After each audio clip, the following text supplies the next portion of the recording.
সালাম আলাইকুম। দীর্ঘদিন ভিডিওতে আসি নাই, আসার প্রয়োজন মনে করিনি।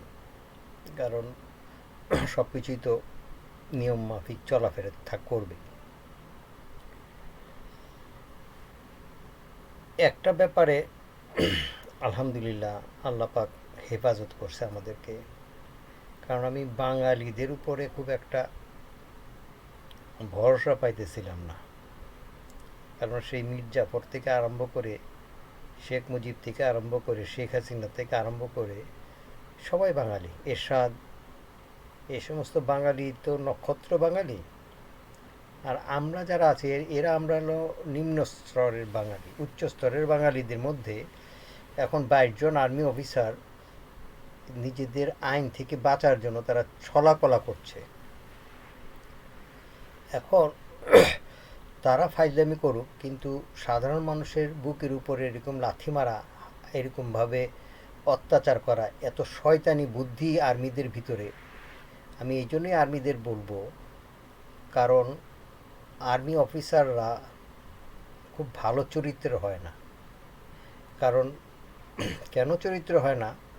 নিম্ন স্তরের অফিসাররা যারা আছেন তারা ভীষণ চরিত্রবান, নামাজি, কিন্তু যখন নাকি তারা পজিশনে চলে যায় তখন মনে করে এগুলি অহেতুক, এগুলি কার্টিসি মেনটেন করতে পারে না, স্ট্যাটাস মেনটেন হয় না, তাছাড়া রিলেশনশিপ গ্রোথ করে না, ইত্যাদি ইত্যাদি। মেজর জেনারেল, ব্রিগেডিয়ার জেনারেল এদের সাথে আপনারা কথা বলতে পারবেন না, এবং কথা বলার সুযোগই তারা করে দেন। এই সমস্ত লোকেরা এখন ভারতের সাথে একটা আতাত করতেছে ওদের ওদের মাথার উপরে যে খড়গ আছে সেটার থেকে বাঁচার জন্য। কিন্তু আর্মি অফিসারে কি এতই নির্বুদ্ধিতা? তারা তারা পালায় গেলে তো একটা জায়গায় অন্তত 20 বছর শান্তিতে থাকতে পারে, পলিটিক্যাল অ্যাজাইলেম থাকলে কেস ফেস করে তারা বাঁচতে পারে। কিন্তু তারা বাংলাদেশে কি মোহে আটকে আছে। আরে তোরা হারামজাদারা দেশ থেকে বেরিয়ে যা, আমরা শান্তিতে থাকি। এই সমস্ত মানুষকে পাথর দিয়ে মারা, এই সমস্ত চক্রান্ত করাটা, ডিজিডিএফআই এর এই কাজটা মুস্তাফিজুর রহমান সাহেব যদি না বলতো, আমরা তো আমি তো বাঙালিদেরকে ঘৃণা করতে আরম্ভ করছিলাম যে বাঙালিরা এটা করতেছে। কিন্তু আমাদের বাঙালির ভিতর থেকে এই সমস্ত লোকগুলা যে এই জঘন্য কাজগুলি করতেছে, এটা প্রমাণিত। ধন্যবাদ কর্নেল মুস্তাফিজুর রহমান সাহেব। মেজর দেলোয়ার সাহেব বাইরে থেকে আসছেন, তারপরে কর্নেল শহীদুদ্দিন আহমেদ সাহেব, যারা বিদেশি অবস্থানরত আর্মিদের আছে, তারা আর্মিদের নিজস্ব বদনামটা ওরা করে না। কারণ ওরা ওরা নিজেদের রূপ ওরা বুঝে না। আমরা ওদেরকে দেখতে পারি ওদের চরিত্র কেমন, ওদের চরিত্র ওরা দেখতে পারবে না। কারণ লক্ষ আর্মি থেকে একজন আর্মি তৈরি হয়, একজন অফিসার তৈরি হয়, যেটা জিয়া রহমান। লক্ষ আর্মি থেকে একজন আর্মি অফিসার তৈরি হয়, যেটা আমাদের মুক্তিযুদ্ধের সর্বাধিনায়ক ওসমানী। এখন যে ঘটনা বাংলাদেশে হয়ে যাচ্ছে, আরও দিন দিন জঘন্যতম ঘটনা ঘটবে। মুস্তাফিজুর রহমান সাহেব বিশ্লেষণ করছে যে বিএনপিকে দুর্বল করার জন্য ভারতপন্থী নেতারা এগুলি করছে। এটা বিএনপির দোষ না। বিএনপির দোষ এই জন্যই না, কারণ বিএনপি এই বিক্রি হয়েছে আজকে থেকে শেখ হাসিনা পলায়নের পর থেকেই। কারণ মির্জা ফখরুলকে এবং সালাউদ্দিন আহমেদ, তারা যে বিএনপি দুদু, এরা যে এরা যে এরা যে যে বক্তব্যগুলি দিয়েছে, এটা নিজের পায়ে নিজেরা কুড়াল মারছে। এখন কি অবস্থা, সামনের দিকে কি হবে? সামনের দিকে হবে, আমাদেরকে দাদারা শান্তিতে থাকতে দিবে না, অসম্ভব। কারণ ওরা তো আমাদের সমাজে মিশে না, ওরা বাইরে থেকে একটা টেলিফোন ভিডিও কল করে আর্মিদের মাথা নষ্ট করে, আর্মিরা এগুলি করতেছে এবং নেতারা এগুলি করতেছে। কারণ ওরা তো আমাদের মাঝখানে মিশে না। আর তারা আমাদেরকে নিয়ে খেলবে না কেন? কারণ আমরা খেলার জাতি, তো আমরা বানর। আমাদের গলার মধ্যে একটা রশি লাগায় ডুগডুগি বাজে আমরা নাচি। কারণ আমরা কিছু করার নাই তো, আমাদের মালিক দুই বেলা মুড়ি দেয়, তাতে আমাদের জীবন চলে। আমাদের তো আর কিছু করার নাই। আমরা আমরা শিক্ষিত না, আমরা চরিত্রবান না, আমরা সমাজের ভালো কিছু চিন্তা করতে পারি না। বানর তো তাও মালিকের একটা একটা বা একটা একটা মালিক একটা বানর পালে। এখন আমরা হচ্ছে লক্ষ লক্ষ বানর। আমাদের পালবে কে? আমাদের পালবে ভারত, দাদারা আমাদেরকে ডুগডুগি বাজিয়ে নাচাবে এই ভারত। কারণ ধুরি মাছ না ছুঁই পানি। আমার কথা যদি শয়তানি বুদ্ধি যদি অফিসাররা নেয়, অসুবিধা কি আমার শয়তানি দিতে? এতে তোকে প্রেসক্রিপশনটাতে কোনো পয়সা লাগে না। দেখেন, জেনারেল ওয়াকার যাদেরকে সাপোর্ট করছে এবং নিজেও সে একই অপরাধী। কারণ ইউনাইটেড নেশনের সে ট্যাঙ্কটা রাস্তা বের করেছিল দাদাদের প্রেসক্রিপশনে। আর দাদাদের প্রেসক্রিপশনে যে ওই জাক্কুম ফল আর্মিরা খেয়েছে, গলার মধ্যে আটকাইছে, না পারে গিলতে না পারে ছাড়তে। তো এই সমস্ত অফিসাররা বুঝে নাই যে আমরা কি করতে যাচ্ছি, কি করতেছি। শেখ হাসিনার একটা সামনে যদি একটা চর মারতো কোনো অফিসার, এবং চর মাইরা যদি মহিলারে পেশাব করা দিতে পারতো, তাহলে সে আর্মি জেনারেল সারা জীবনে স্বর্ণাক্ষর থাকতো। কেউ তো মারলো না, আর্মি অফিসাররা সুযোগ পেয়েও তো এগুলি করলো না।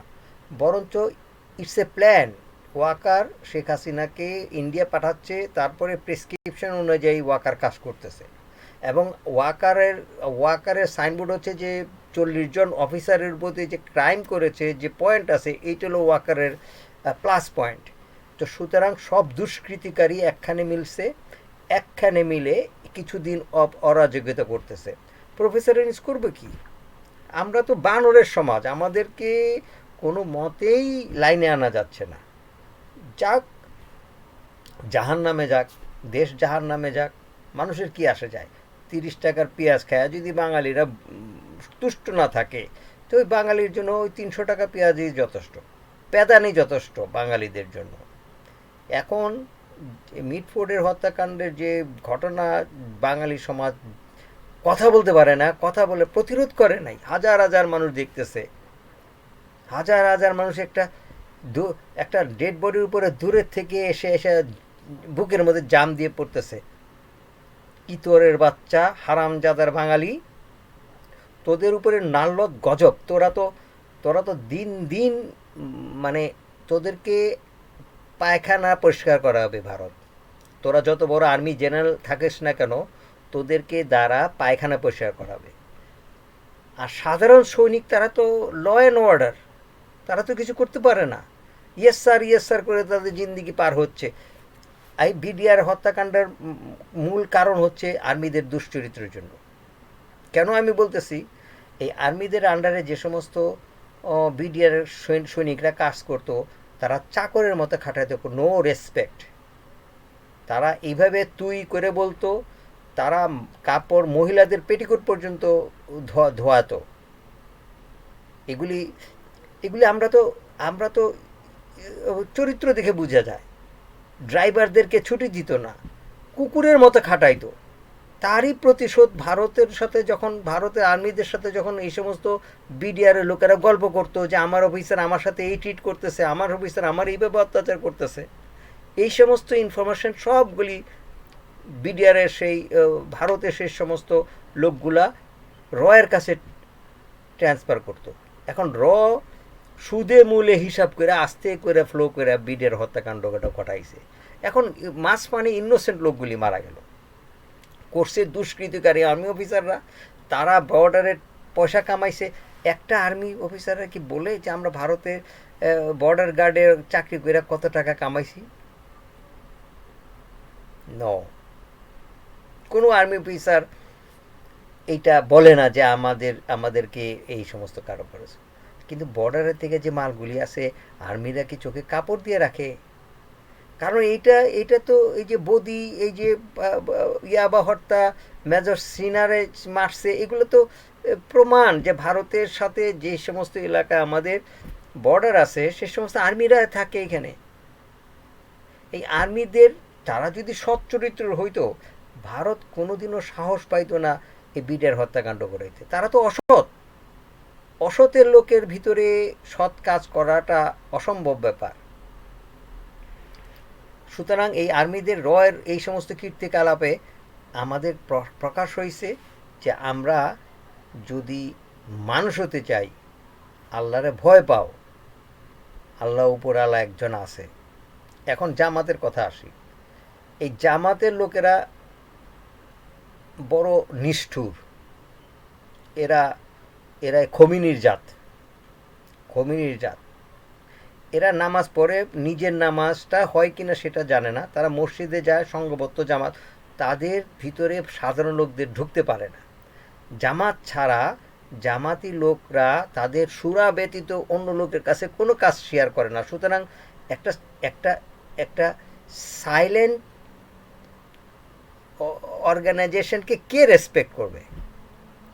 তারা তো ভিতরে ভিতরে তারা যে একদম ভারতের আরেকটা পয়েন্ট হলো কি, এদের দ্বারা মোল্লা টুপি দিয়ে কতগুলি সন্ত্রাসী করাবে, জামাতের নাম দিবে, স্বাভাবিক। কারণ এরা তো সমাজের সাথে মিশে না। এরা যিনি নামাজ পড়ে না তাদেরকে জাহালিয়াতের মতো মনে করে, তাদেরকে তারা হারাম মনে করে। তো এখন জামাত একটা জিনিস, তারা স্বাধীনতার স্বীকার করে না কেন? তারাই ৭১-এর সেই যুদ্ধ সংগ্রামেরটা স্বীকার করতেছে না। নানা রকম প্ল্যাকার্ড সাইনবোর্ড দিয়ে তারা ইতিহাস ভুল করা যায়।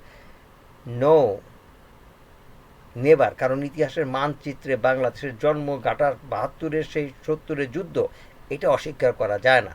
যেমনি অস্বীকার করা যায় না এই ২০২৪-২৫-এর যেই যুদ্ধ স্বাধীনতা। সুতরাং জামাত ক্ষমতার আসার মতো সমাজ না। এরা সমাজের কাজ করুক, মসজিদ মাদ্রাসা চালাক, চিন্তাবিদ, ওয়াজ নসিহত করুক, মানুষকে চরিত্রবান করুক। ক্ষমতা এদের জন্য না। এরা ক্ষমতা গেলে এরা সূরা তৈরি করে ওই নারীদের পাথর দিয়ে মারবে। ধন্যবাদ। আসসালামু আলাইকুম।